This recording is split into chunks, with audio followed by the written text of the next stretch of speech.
This episode, I think, may be our most personal yet, talking about that process of building a relationship with your body. I know for me and for you both, it has been at times maybe even like the most challenging journey of our lives. And I'm stoked that for our listeners, that process and even the mindsets or what it looked like is different for both of us. And the idea that our bodies aren't problems to be solved. They're places to come home to. That I love that quote because for me especially, it feels to a large degree like that's the story of my life in a lot of ways. What would you say, how would you encapsulate that journey for yourself? Well, I love what you said about coming home. Because for the first time ever, I experienced what it's like to come home into the femininity of my body. That is something I have fought against my entire life. I've been driven towards these masculine dominated fields as a way to protect myself, to be a part of the system so that I was safe and could protect myself. So I have gravitated towards really masculine activities, bodybuilding and triathlons and just heavy duty impact. And now I'm embracing this more femininity side where I slow down and flexibility and whole being is more important overall than my mass, because before mass moves mass. Yeah. And now I just want to be a being. Who was I meant to be? Yoga has made me leaner than I've ever been in my entire life. So I went from bodybuilding, how much weight could I lift, to how lean can I get, how healthy can I get, how much longevity can I get. And it's funny that you say also that there was a reason for that, right? It was the protectiveness, and I'm just really excited for us to do a deep dive breakdown of what that process has looked like for each one of us. And it's such a vulnerable place. This will be our most personal and vulnerable because our life experience is that everybody has a different experience and relationship with their bodies. And it's one to get curious and explore. So, yeah, I'm excited for today. It's interesting, too, because I think historically for women, your body is the first thing that people notice about you. And so there's, in some ways, this, like, internalization of other people's expectation for our bodies. And yet, interestingly, I just saw there's a documentary on Netflix now about how boys, like young boys now, are being massively influenced by like social media and all this to make their bodies a certain way. And our bodies in this world, I think it's just so hard to realize we don't have to conform, and also that our body is our friend because of, like last episode we talked about trauma in the body, and there can be this alienation process of the body. I know for me, that story, I didn't even know the complexity behind why I felt the way I did towards my body. I just knew that my body, I think, through the entirety of my 20s, maybe even early 30s, my body was not my friend. And I, for sure, up through my 20s, saw my body as, to a large degree, my enemy. And I didn't realize that my body could only go so far for me because it was ultimately stuck in this pattern of protecting me. And so here I was really just angry and upset at my body, and it was trying to do its job the whole time. For me, it, I think, started with this mindset of controlling. I felt like I had so little in my power to control as a kid, and so much responsibility that I really wanted to control like what my body looked like. And being, biracial and having different hair than the American, standard was really, really hard for me because I just immediately felt othered by just what everybody else saw. Unbeknownst to me, underneath those layers also was the feeling of being othered because of childhood trauma too. And so I essentially just created this this pattern of I felt othered and I did things that made me feel even more othered. And that was, it was so crazy. And I know you've talked about eating disorder as well. So what happens when we see our body as our enemy, like we just put it through hell. And, when I was 16, 17, going days, eating as absolutely little as possible, I remember feeling truly a profound sense of like deep disdain and hatred and like being disgusted with my body in ways that I didn't feel really to anyone or anything else externally. And I didn't really have ways to healthily process those emotions, so I just kept stuffing it and stuffing it and stuffing it. And when I was 14, I had horrible GI issues flare up. So allergies to, like gluten and dairy and corn and soy and potato, like this massive list. And at 14, my mom had 7 other kids that she was taking care of. And so it created this massive load for my mom and then more othering for me. Now you stood out compared to your brothers and sisters. It was horrible. I remember just sitting, there were days I would just sit bawling, but I couldn't, eat what everybody else could eat. And that, when you're a teenager and this is the story that you're playing in your head, the rest of your whole life begins to be built on that. And so this distorted relationship with food continued throughout most of my life. I have been on every diet under the sun, weight loss diet, medical diet, everything.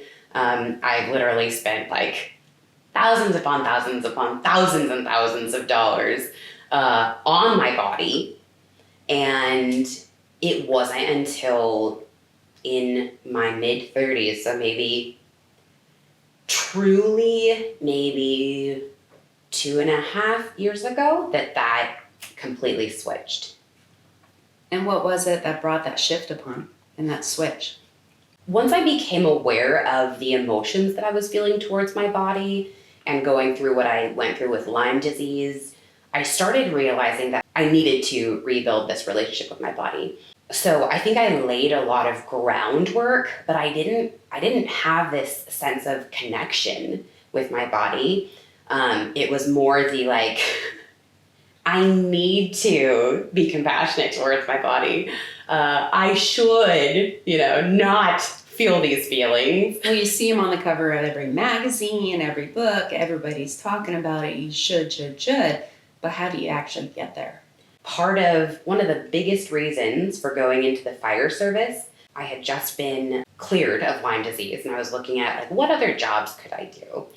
And one of the biggest reasons for becoming a firefighter was that I had to work out, I had to be healthy, and I could use my body in a way that I wasn't ever going to be this tiny, skinny little person, but I could be a fit, powerful person, and that would be needed in this job.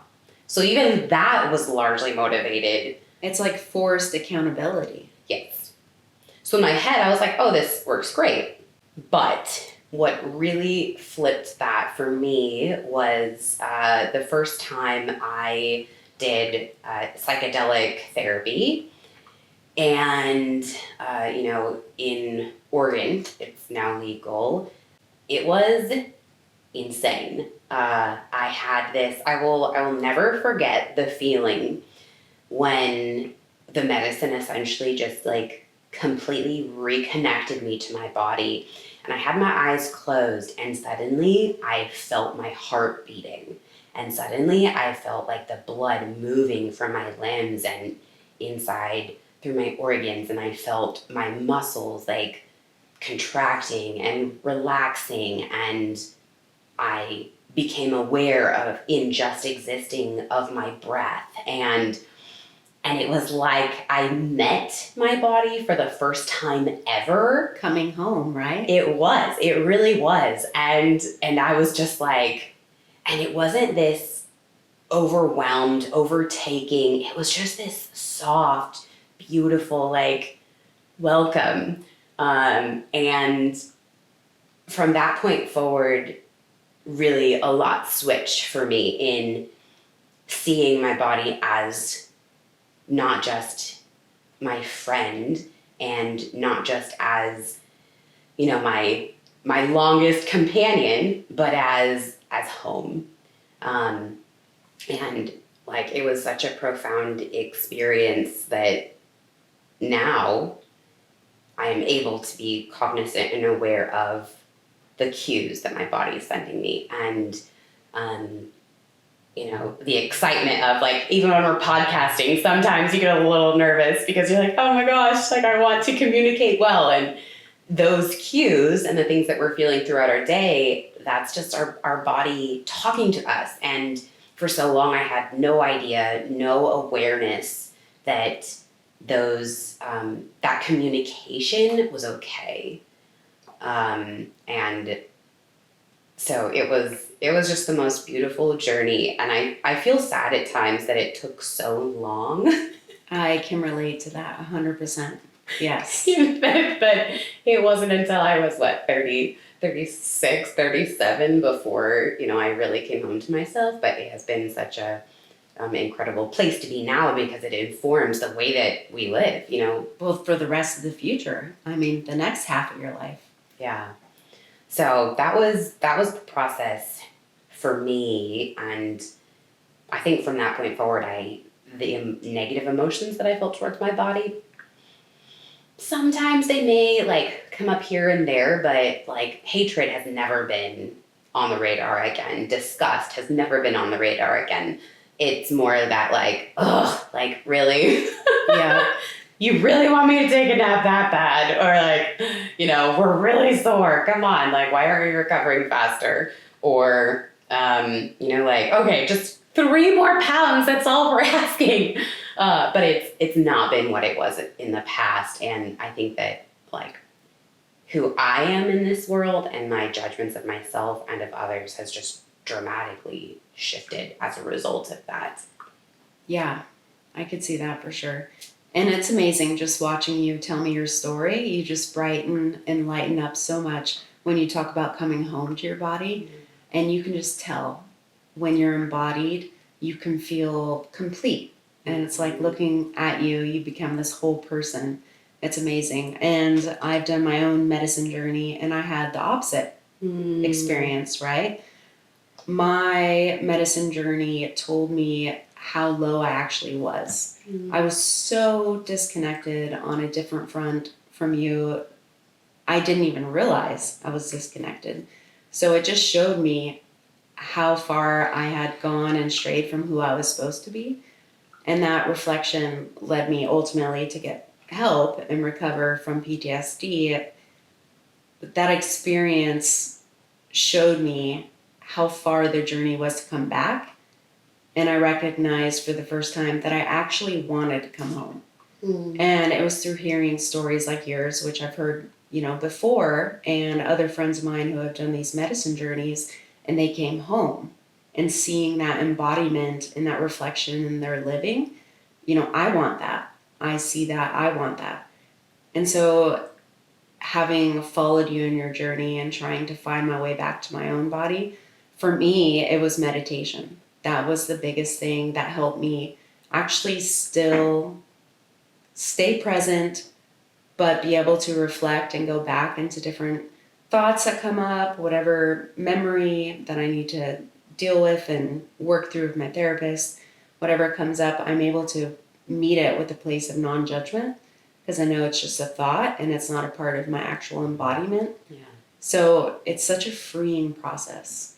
And that's what I feel the most, is just this freeing sense of, this is my body, this is how far I've come. I have so much respect for myself in recognizing and going back through meditation and watching the journey I've had, from adverse childhood experience, mom in jail, homeless at times, working all the way to be a career firefighter, and high functioning, single mom, traveling, homeschooling, all the things, but never having been embodied and actually experiencing it. Now when I go back and reflect, I can't remember a lot of those moments.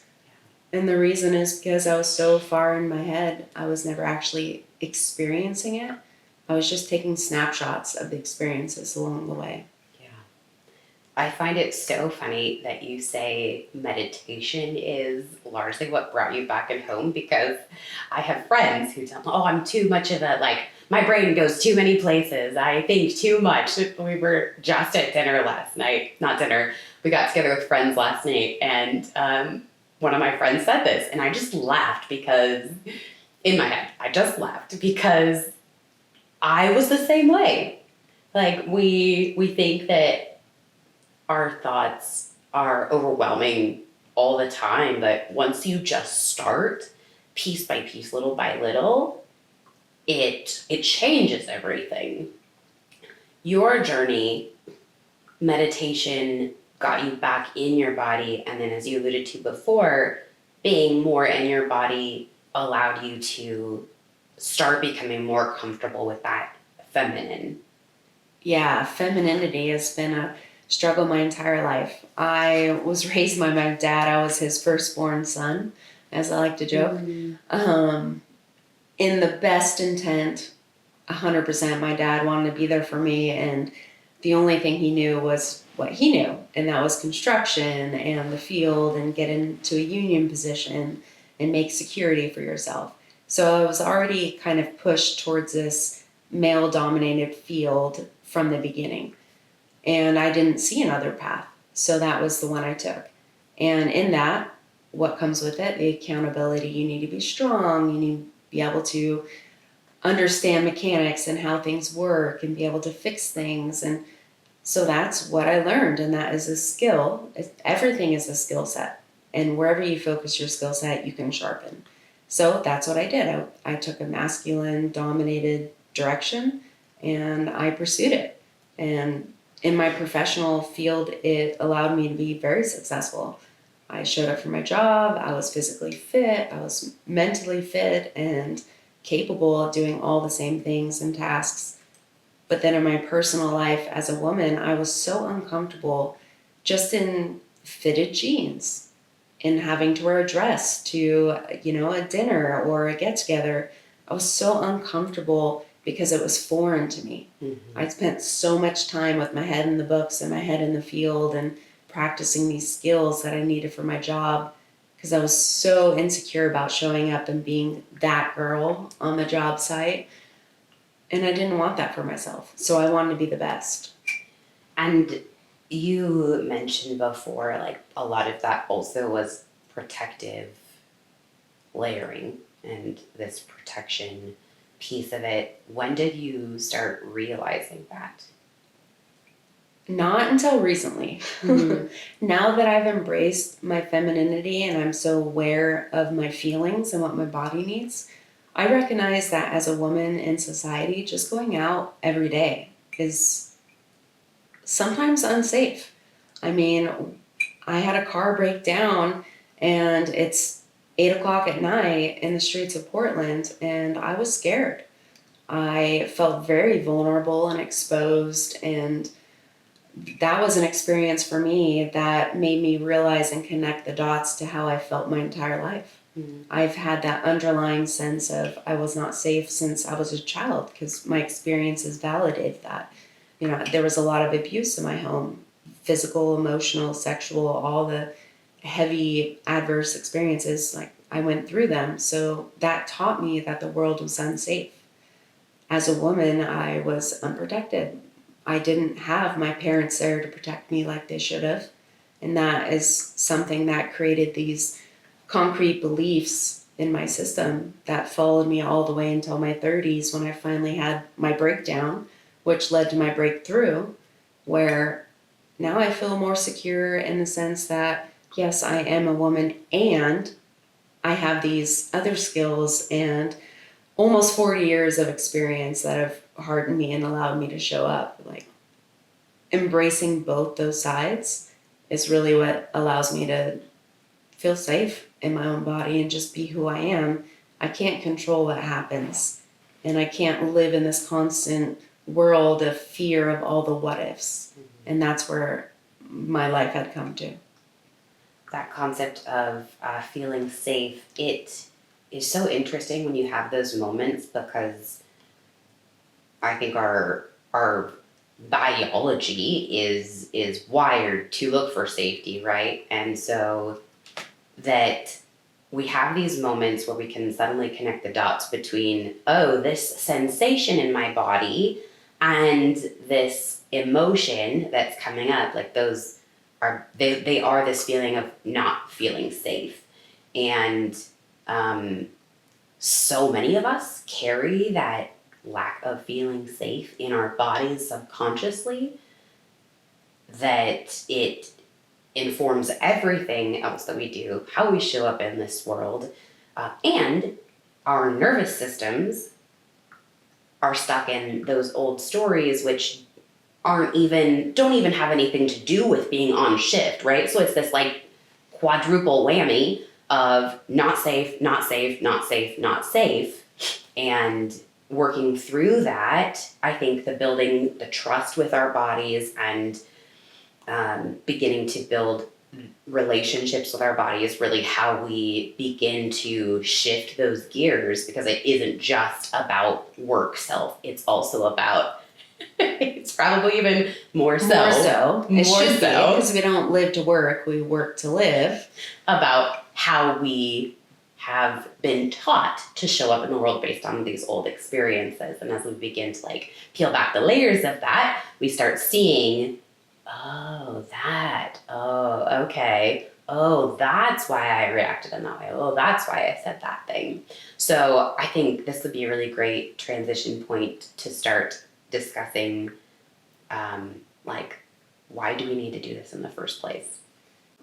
It's so fascinating that we struggle with our bodies, because our bodies are literally how we show up in the world and how we experience life with all of our senses and being. And also, our body, like our whole biology, is built for survival. So it's constantly scanning our world for cues of safety, and us learning how to interpret those cues and the messages essentially is how we learn to operate, I think, more fully in ourselves, more fully in who we believe ourselves to be, and at the same time recognize that yes, our body we can override the signals of the body, right? Like, we do it all the time. All the time. Just as simple as hunger, right? Like, that's a body cue that we all know. Our stomach grumbles, and we realize we haven't eaten in 10 hours, we've had 2 iced coffees. Like, what are we doing to ourselves? Let's listen to the cues. They're as basic as it gets.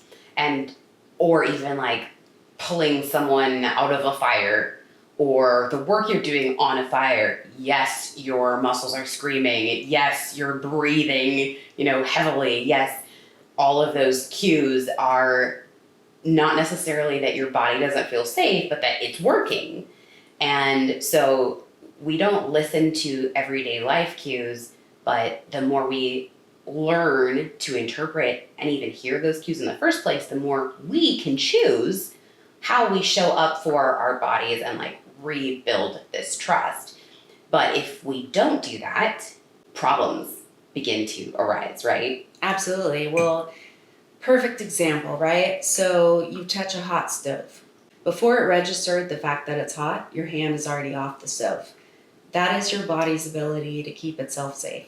It is constantly scanning, like you said, it's always picking up its cues. The signals are so fast, we can't even have the thought process to catch up to it.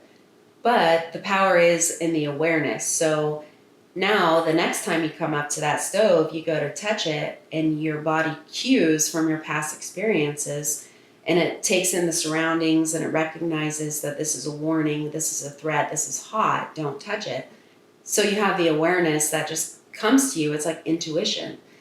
That's your body's signals telling you from all these past experiences we already had, don't touch the stove, it's going to be hot and it's going to burn you. Exactly. And the more I love the analogy of those messages. Learning to hear those messages is like learning to tune into a radio channel, radio station. Sometimes it's like when you have your little car adapter and you're trying to listen to your own music through the radio, the further you are from the channel that's like the clearest, the more it will be very fuzzy. And then the closer that you get to the actual channel, there's less interference, there's less fuzziness, there's more clarity. And I think the same thing can happen with us as we build that awareness little by little. And I think maybe later on we can talk about like really, really practical ways of what some of these cues are, just to give people a starting point, because it really can feel overwhelming. It's just, my body's talking to me all the time and I don't know what it means. And just starting there.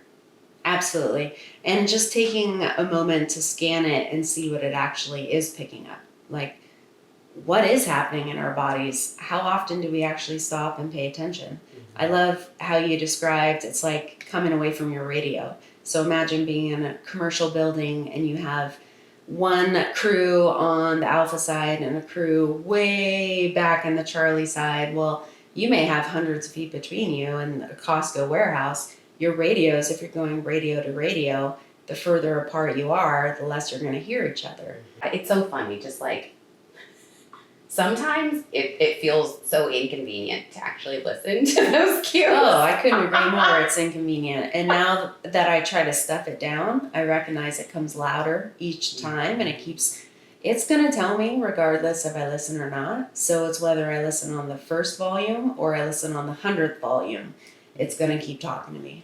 Yeah, because when we ignore it, things become a problem. So like you really can see it in, men and women who have been on the job for 12, 13, 14, 15 years, and it's like they are starting to become aware of the buildup mm-hmm. of all that load, and whether they, say they just have stopped being able to sleep, or they have the injury that just never seems to get better. And it just rotates. It goes from your shoulder to your knee, to your ankle, to your back. Exactly. You're constantly chasing recovery and PT. Or irritability. Like they just never... Mm-hmm. I actually had a first responder tell me once that they went on vacation and about a week and a half in, they started feeling different. Mm-hmm. And they got real scared. They were like, what's going on? Like, what's wrong? And then, like, the day goes by before they realize that they were actually relaxing. Yeah, and they never felt that before. And they were so far removed from what that felt like, it freaked them out. Like, that really goes to show how much, when the signals stay on for too long, it becomes this problem. Mm-hmm. And then we start accepting that that's just the way it is now, which then makes the problem even worse. Like, body keeps the score. Yes, excellent book. I love how it talks about healing isn't linear, so we don't have a timeline in our body. Mm-hmm. And these signals that are supposed to tell us, like if we stub our toe, and it goes all the way up to our head to tell us we stubbed our toe, right? Well, if we have trauma or an experience or an injury or something that happens, it actually gets stored in the timeline in our body as a physical sensation, a tension, a pain.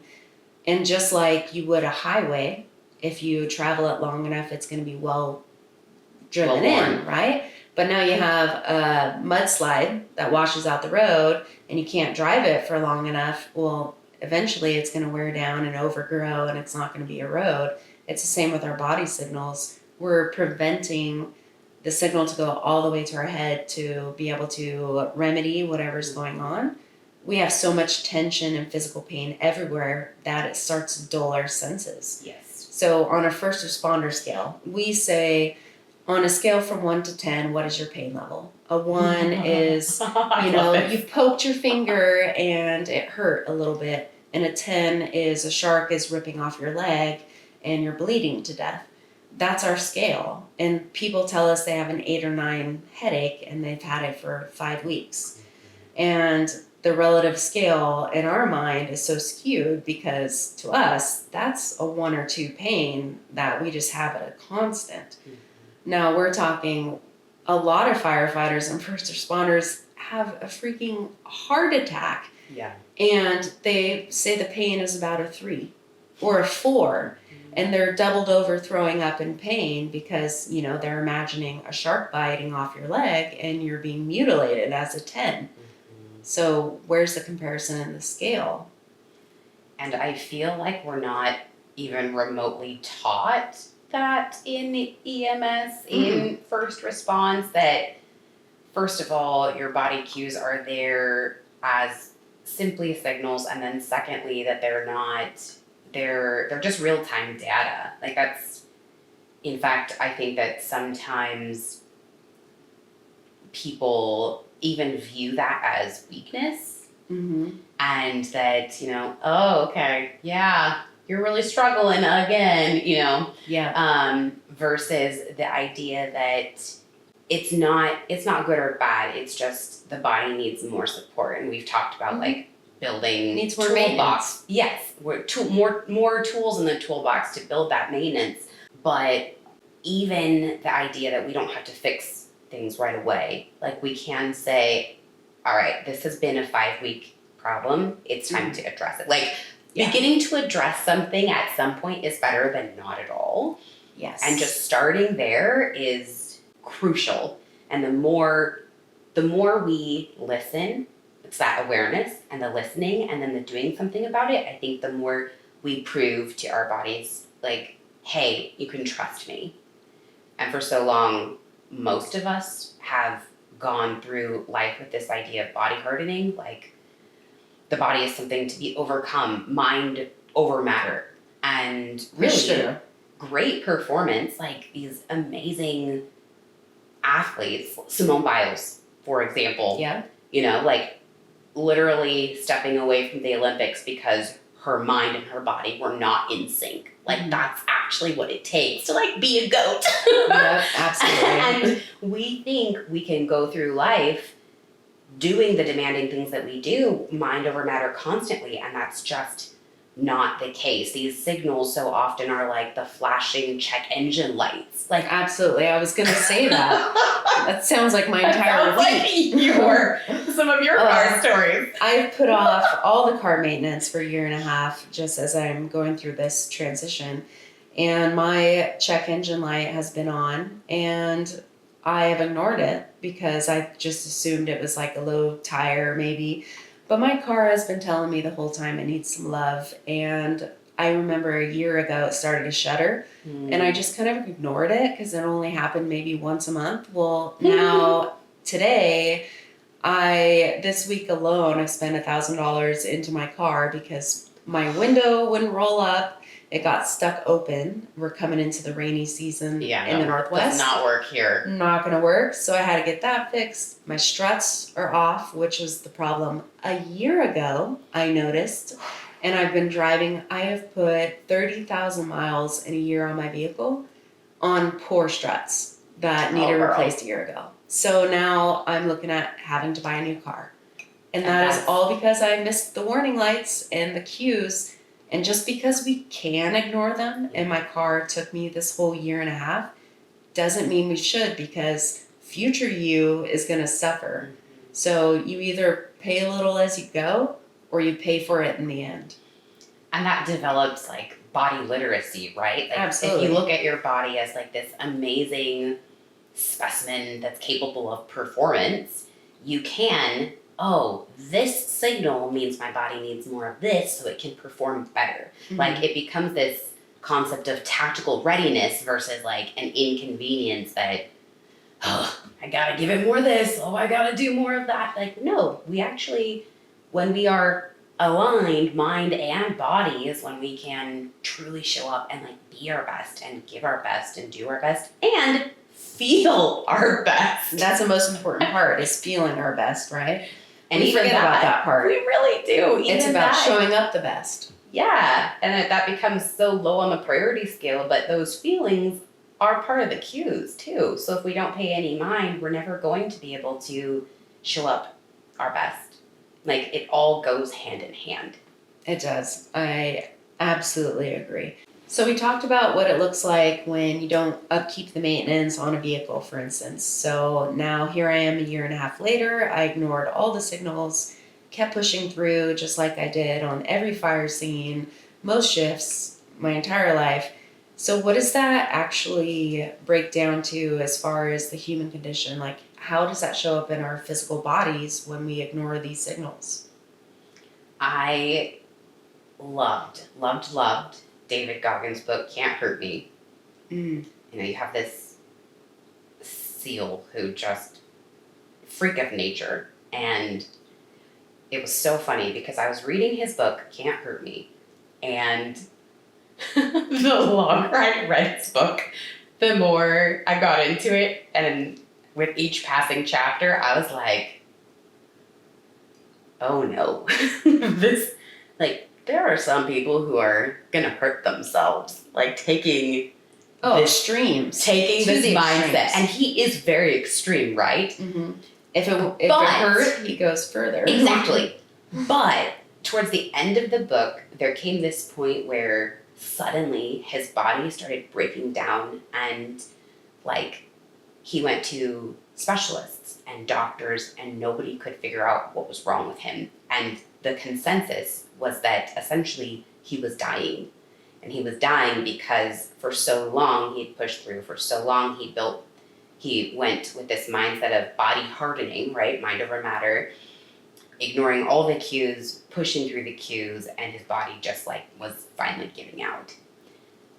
Talk about what a scary place to be, that essentially the doctor's like, there's no solution. Well, and you're ultra fit, ultra marathon or ultra peak. Godlike fitness. Status Absolutely. of the world. You know, Yeah. So many people are watching him, and he gets to this point, and I loved that in the book he acknowledges that he had to start rebuilding that connection with his body, and he did it through stretching and yoga. Absolutely. Every day, hours and hours of just learning to come back into his body and be present and listen to the cues and start giving it what it needed. And, you know, this person who we all, like, you hear his story and you're like, Just extremes, like ultimate pusher to now. How did he do this? Yes, and one thing I love is that he overdid everything in his life, right? Took everything to the extreme, and now he's kind of done the same with yoga, but there's no detriment to taking yoga to the extreme. You're just going to be this extreme version of health and ultimate epitome of what you want to be. So I love that for him, and I have followed his example into yoga myself. And even more than that, like that was just book one of the story. Like, rebuilding that body connection allowed him to keep doing these things and keep being a proponent of, like, you can do hard things and you can do way harder things than you even think are possible, and also take care of your vessel. And we're not really taught to take care of our vessel in first response. Like, we're praised. just like he was, for pushing through, for being tough, for being resilient. And yet, I think where we get that messaging wrong is the idea that resilience is about being unbreakable, and that's not the story. Resilience is about being rebuildable. Absolutely. Coming back home. Coming back home. Mm-hmm. So like Goggins, like you, yoga has played a massive role in that reconnection, right? Absolutely. We've talked about breath work being a part of that reconnection, and that there are so many different ways and routes and possibilities to use your breath in a way that you enjoy using it. Have you, what else have you done in that journey of reconnecting with your body that maybe isn't 30 minutes or an hour of yoga class, but it's like shorter little things? Oh my gosh, my favorite thing is just a body scan. And I know we preluded to it earlier, whatever the right word is, but a body scan, just taking a moment, 30 seconds is usually all that I need. And I just go from the top of my head all the way down to my toes and just feel into my body and whatever the experience is. I walk around most days with a 2 out of 10 pain in my neck. I've had surgery and I'm getting over some injuries, and I notice that tension, but that tension also tells me a story that I haven't rested enough. Maybe I haven't done the right stretching. I haven't done the right mobility, which in turn means I'm also focusing on my productivity. That's a problem for me with a recovering perfectionist and OCD, and everything has to be in order. For me, focusing on just allowing whatever is present just to be and not have to manipulate it or change it, and just even saying to myself, I recognize I have neck pain and tension right now, and then keep going and scanning. That in itself is empowering, just to notice it and accept it, because I've never accepted myself before. So just that little 30 seconds in accepting who I am and just remembering to embrace my authenticity is everything. I've found a combination of like journaling and tracking to be really helpful for me. I don't know why. I'm not like an over analytical person. I also don't have a super love of spreadsheets like some people, but for some reason I really love tracking data. I hate tracking, so I love that you track it. I wish you could track mine and I could just call you and tell you and you write it down for me. That would be beneficial. I love tracking data. And for me, for a while, I was looking at, okay, like, did I poop today? How much water have I drank today? Mm-hmm. Did I wake up with pain? Did I, and just like looking at, taking a moment at the end of the day to review my day, and even if it's just 5 minutes, be really intentional to go back and connect some of those dots and put some of those pieces together, because still in the moment it can be really hard. You maybe have too much going on, mm-hmm. or maybe it's overwhelming, but that tracking just really allowed me to put some objectivity to something that felt really subjective a lot of the time and overwhelming. And then I could say, I had a headache today and I had 2 glasses of water. So tomorrow, mm-hmm. let's endeavor to have more water and see where that headache went. Or it's been 3 days without doing my PT exercises and my neck is screaming today. Probably, let's try to do that before we go to bed tonight and, make a goal for the next week. So I found journaling to be really helpful. Another kind of cool, unusual thing that some people may geek out on is this device or program called HeartMath. And HeartMath is where it's a program that was built that essentially helps you learn how to build up your HRV through breath and positive emotion.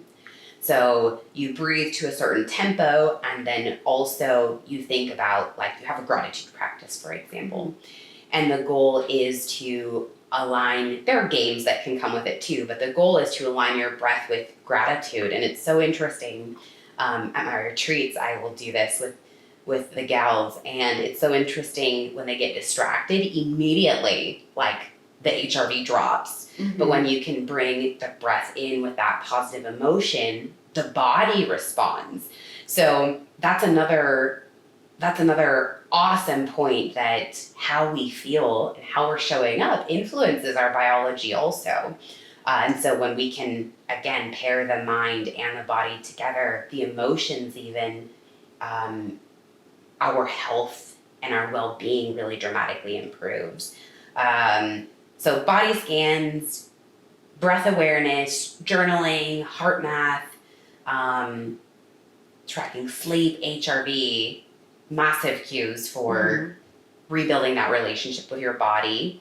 What other things can we expect, or our audience expect, with that process?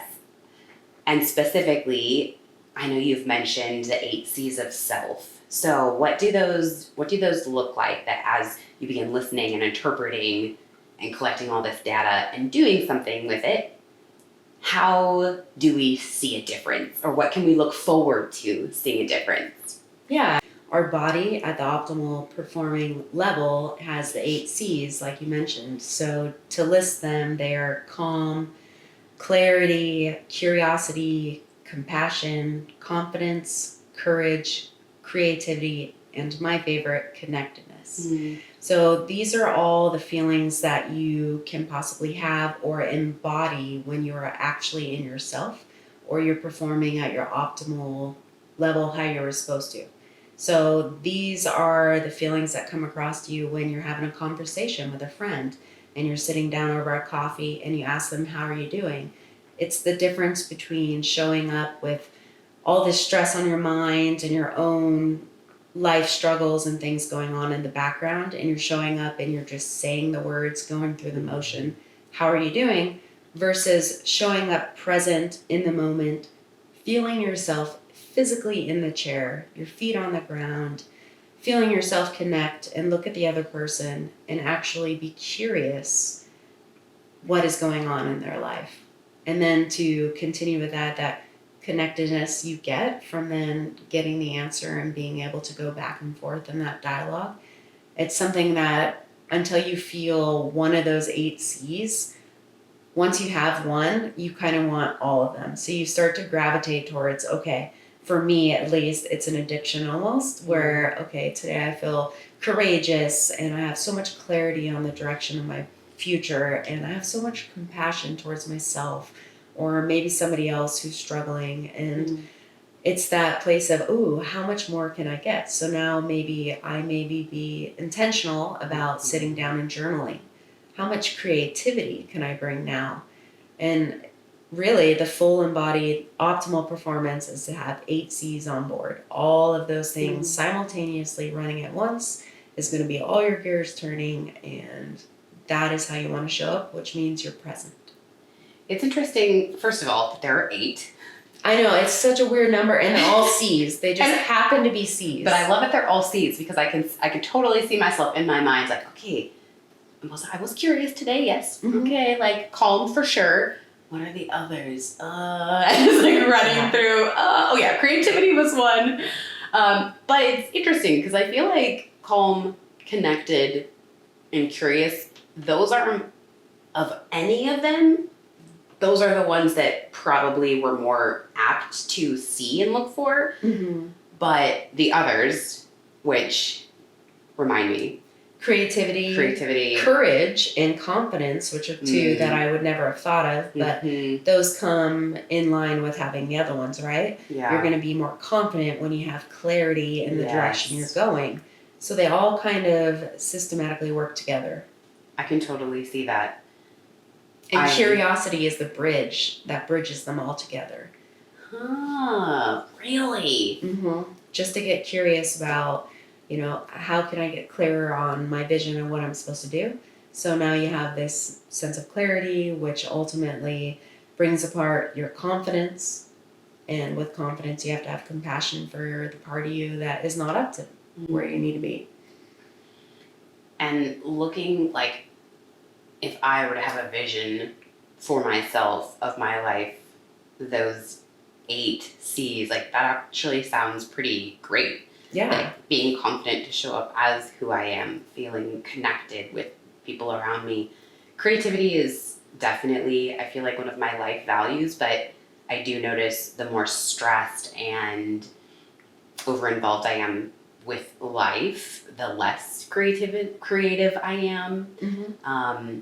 Calm, I feel like, is we all try to be calm. We all try to be calm. I think we think that's our baseline, like to be calm and carry on. Like, what does that actually mean? Clarity, having an idea of like what I am doing, when I am doing it, that like you're not brain foggy about everything. What else did we say? Courage. Just the courage to have all of those things. Hmm. Just be able to show up who you are without the fear of judgment. That sounds like a really great, like, where do you feel like you are, scale of 1 to 10, integrating those things? I mean, with compassion and grace. Yes, we have more to go, but where do you feel like you are? I think effort is everything. And I'm going to give myself a very high score and say I'm between an 8 and a 10 on most days because I give it all of my effort and sometimes I fall flat. And that is something I'm just learning to adapt and accept is I'm going to make a fool of myself. And especially learning a new career and starting this new transition in life and not having the security of a union or somebody to work for and actually working for myself and having a clear, to bring up clarity, direction of where I'm going. That is a scary place to be. And I am doing my best to just show up and learn. Every mistake is the closer I'm getting to figuring something else out. So 1 no means I'm closer to a yes. Mm-hmm. And between 8 and 10 is awesome. And you're right. Pretty awesome. Effort is a lot. I feel like 7.5 might be my mean average. I'll say successfully executing, I'm probably like a 4. But going out there, I'm an 8 or 10. I'll go there. Ultimately, I think it's this idea that, those different qualities all come from being embodied. Mm-hmm. And if you look at this conversation from that lens, ultimately, like our body is our teammate. And if there's one thing that our audience can take away, it's the necessity of learning how to see our body as through this lens that we are human beings, being embodied. We're not machines, and our bodies do require tools and maintenance and time and rest, and we have to give it the respect that it deserves, because otherwise we aren't going to live in those 8 C's. And those 8 C's sound like they will make life better for everyone around us and for ourselves. Yeah, most importantly for ourselves, because we can't give from an empty cup. And I love how you said just being a human being, because it made me think of when you said productivity and everything else, a human doing is so often what we believe in this culture, but it's about just being. And we don't live to work, we actually work to live and to have this personal life and to flourish. And the point of living in optimal health is to have that long, sustaining, bright, vibrant future that we deserve. So ultimately, yes, it's tactical readiness, but also to bring it back around to the beginning of our conversation, it's also finding ourselves back at home. And for both of us, that has been such a life-altering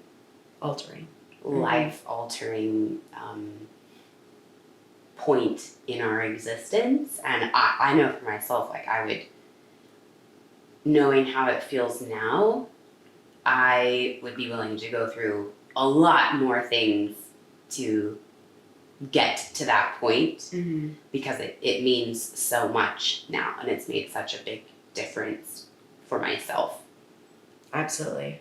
Yeah, I would not take back any of the things I've been through, including all the hard things, because when I look back at them now, they have given me such a skill set moving forward to be able to tap into and come back and visit and come back home to pull whatever tool I need for whatever future endeavors. Just keep coming back home.